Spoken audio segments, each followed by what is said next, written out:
For actors, singers, and other stars of the stage and screen, death often factors into their performances, whether it's pretending to get murdered on a TV show or crooning a ballad about a lost loved one. But sometimes the veil of fiction drops, the record skips, and famous performers are put face to face with death in real life. And it's by their own hands. Here are a few stars who reportedly killed people in real life. Rebecca Gayheart. In June 2001, actress Rebecca Gayheart was driving her friend's car in Los Angeles when she hit 9-year-old George Cruz Jr. as he walked across the street. Cruz died of his injuries a day later. Eyewitnesses said that after several cars stopped to let Cruz cross, Gayheart allegedly swerved around the traffic and into a two-way left turn lane, hitting the boy.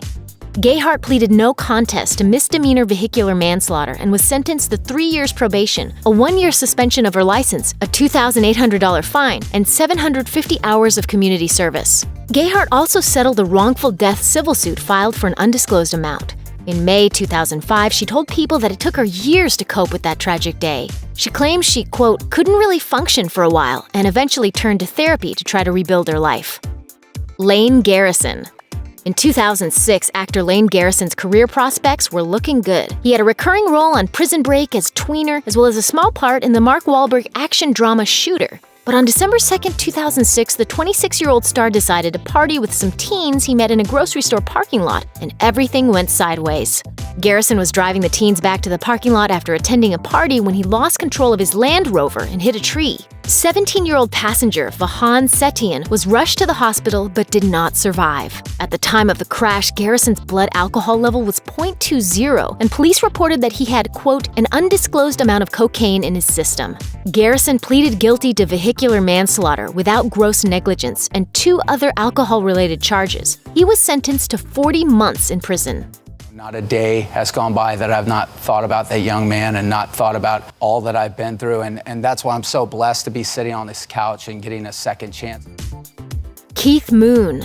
The Who drummer Keith Moon reportedly ran his Bentley over his chauffeur, Neil Boland, while trying to escape from a pack of skinheads in January 1970. The angry horde was gathered outside a pub, rocking Moon's car and throwing coins at it. Boland confronted them, and when things got ugly, Moon tried to drive away, accidentally striking Boland and dragging him under the car. He later died at the hospital. Moon was charged with drunk driving, driving without a license, and driving without insurance. A judge told Moon that Boland's death, however, was an accident, and he wouldn't face charges. Under the circumstances, you had no choice but to act the way you did, and no moral culpability is attached to you.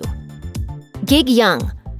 On the screen, Oscar-winning actor Gig Young was a consummate performer. He was nominated for an Academy Award 3 times and won for Best Supporting Actor in 1970 for his role in They Shoot Horses, Don't They? Off-screen, Young saw 3 marriages end in divorce and was an alcoholic, sometimes even appearing to be drunk during interviews. There's so many actors in Hollywood, usually one works only. I've only worked with each one once.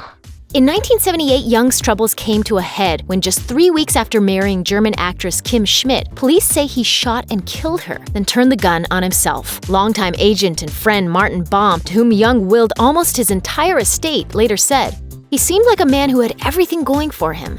How little we know." Brandy. In December 2006, R&B singer Brandy rear-ended another motorist, causing a chain reaction involving 4 cars.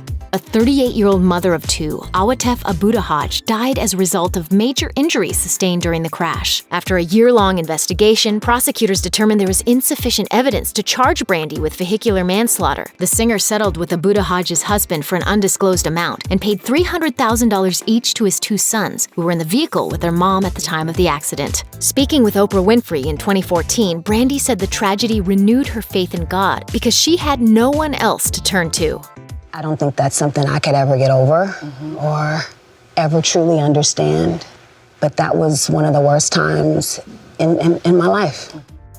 Michael Massey. Rising action star Brandon Lee died in 1993 on the set of The Crow after being shot with an ill-prepared prop gun while filming his character's death scene. Michael Massey, who played the villain, Fun Boy, was the unlucky one who pulled the trigger. A fragment of a dummy bullet accidentally left in the chamber came to rest near Lee's spine and caused so much damage that the doctors were unable to save his life. Massey, who died of cancer in 2016 at the age of 64, reportedly only spoke publicly about the tragic accident one time in a 2005 Extra interview. He said Lee's death affected him so deeply that he immediately took an entire year off to do nothing but stick close to family and friends.